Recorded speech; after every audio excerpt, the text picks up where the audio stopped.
Hello and welcome to my weekly discussion. This is week 2 of weekly discussion. In my weekly discussion, I pick one major gaming news story of the week and discuss it in depth. Last week we did Xbox One with the Xbox One announcement. If you want, the link for that video is in the description thing. If you want to watch that, I discussed what I didn't like and what I did like. This week we're going to be talking about Curiosity, as in what's inside the cube. Curiosity by 22 Cans and Peter Molyneux, and the title is a play on the saying Curiosity killing the cat, or games as it were for this. Just excuse me if I cough or something, I've got a really sore throat, I'm just really trying to get this video done. So, the first thing to state is that Curiosity ended 3 days ago now, I think.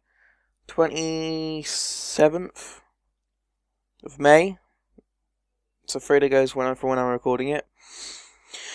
There was a lot of outrage, unsurprisingly, as everyone was supposedly sent inside the cube at the end, and all they saw was a streaming of the hashtag what's inside the cube from Twitter. So everyone was, oh my god, rage, when I'm guessing clearly the idea that one person won and nobody else did wasn't clear to a lot of people. So we sat there sort of in suspense, waiting to see who the winner was. Everyone with their apps open because they had to go and manually verify the winner to make sure they weren't a bot. They verified the winner, sent a message to the winner's app. He then got told to email 22 Cans to make sure he wasn't a bot. And then he agreed in the end to share the video. Now, the prize itself didn't live up to the hype, and what would, really? A life-changing experience, what would live up to that? Especially coming from the mouth of Peter Molyneux. The actual prize is to become the overall god of Godus, so being able to place your own rules and morals on all the players, plus your share of money, all the money made from Godus. So, he gets to put his own rules down, and he gets to share all of, I'm going to guess in-app purchases, because the way Peter Molyneux worded it was spent money made from Godus, not from sales. Of course, we don't know, and there'll be any more details released. Not even the winner knows himself at the moment.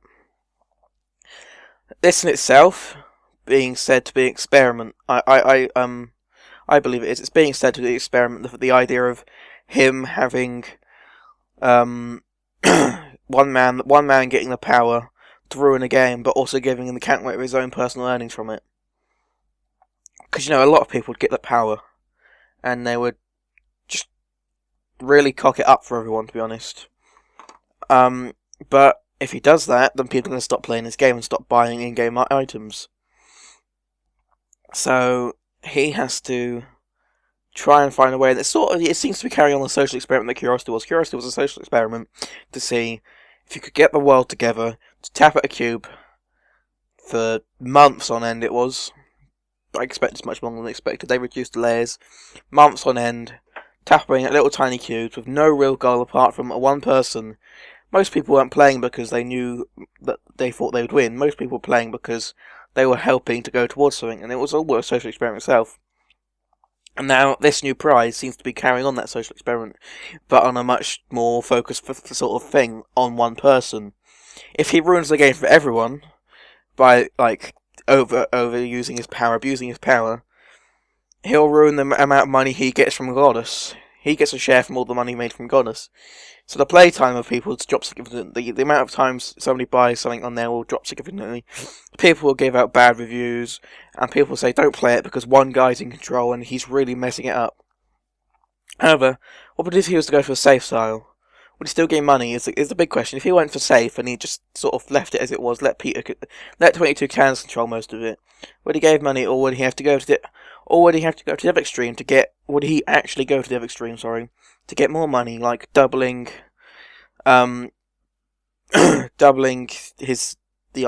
belief that you get in there. The winner himself was Bryan Henderson from Scotland in Edinburgh, I believe it was. He is 18 and is an avid player of video games. However, he's never played a Peter Molyneux game, saying he's always wanted to play Fable. So, of course, when it came to the winner, everyone was sort of sat on their edge of the seat, waiting to judge if the person was worthy of winning, if they played games, if they knew how to use games and what games were, or if there was some, I don't know, some stereotypical sort of overprotective mother that was sat there just tapping away, or some stereotypical casual gamer sat there on Facebook, basically, but instead of a Facebook, tapping a cube on their spare time in the office and all that. So he said he's an avid gamer. So hopefully he will actually come around and he will be able to. He will know what to do with the game. He'll know the game, and he won't completely waste this opportunity. Of course, the question comes to mind: what happens if the person that won didn't want to play Godus? What would Peter have done then? I mean, Bryan Henderson didn't even know what Godus was. He didn't know it was on Kickstarter when asked, but I believe it was. Oh, was it Games Industry? Somebody, one of the sites. They asked him. They gave a little short interview, and he said he'd never played a Molyneux game. He'd always wanted to play Fable, which I see as a bit weird. If he's an avid gamer, why didn't he? And he didn't know Godus was a thing. He didn't know that it was on Kickstarter. So that does bring into the question: what happens if the actual person that won? What happens if they didn't know what Godus was? If they didn't want to play Godus when they found out, they thought, God game, that sounds like a crap idea. I mean, personally, I've put money into Godus. I've kickstart it. And the other question, of course, what if Curiosity was their first time playing a game? Unlikely, but what if it was?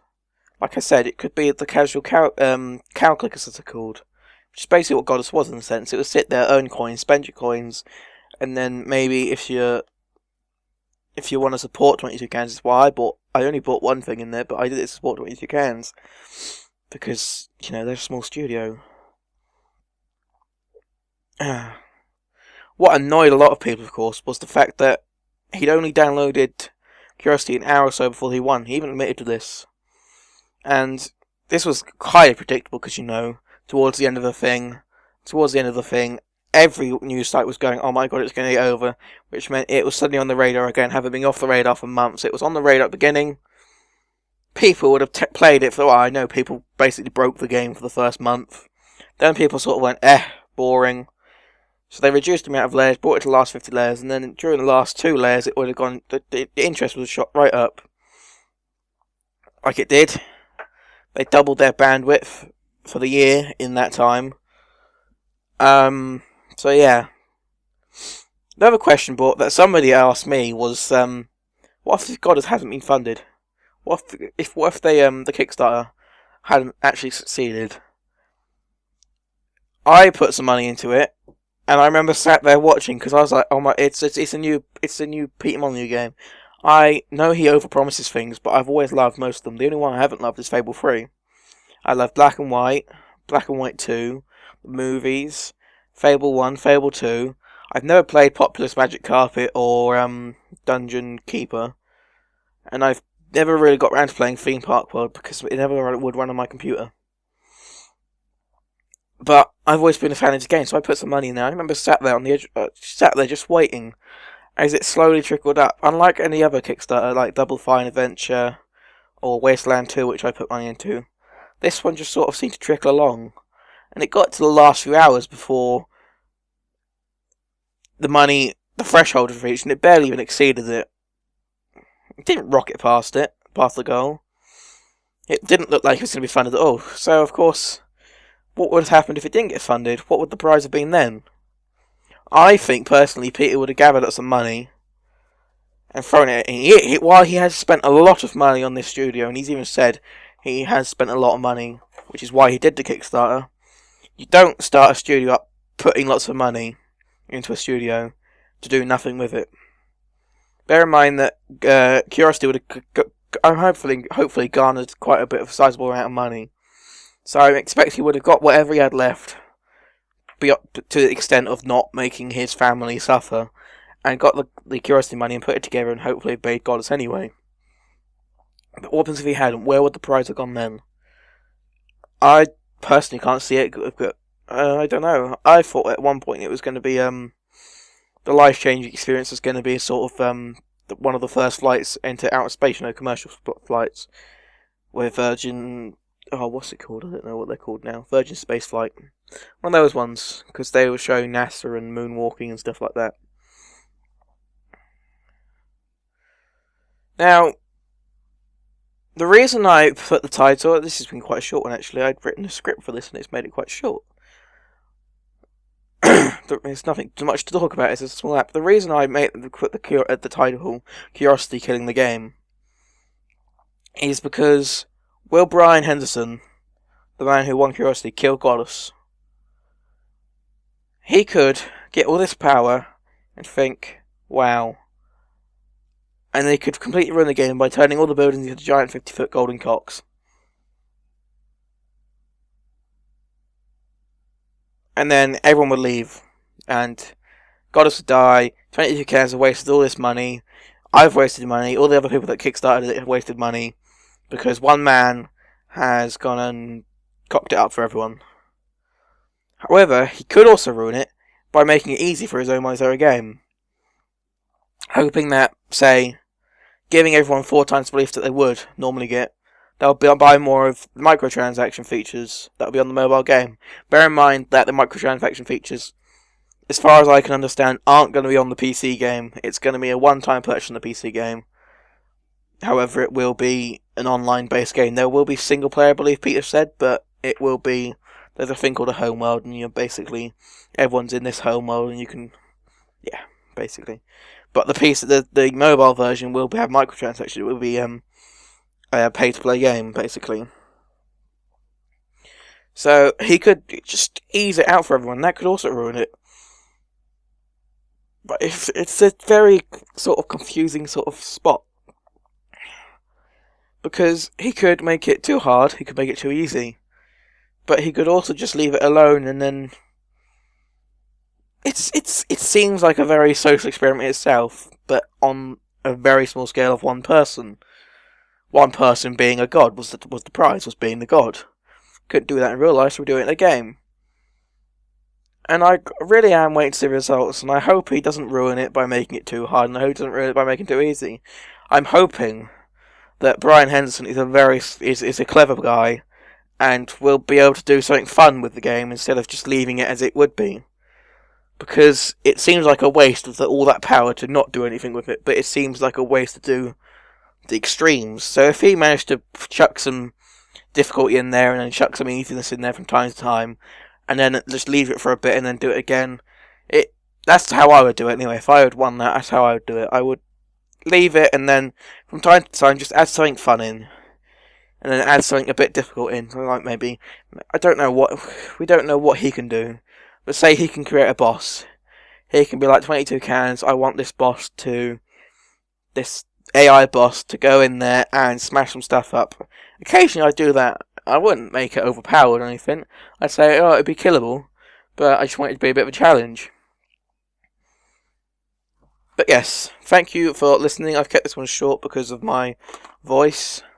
I don't know if I can tell, but it is god-awful. And it hurts to talk. I shall see you next week, hopefully, with a new weekly discussion. Don't forget, if you enjoyed this episode, leave a like, maybe, if you want to. I'm not asking you to, I'm just saying if you want to. If you liked it, please tell me.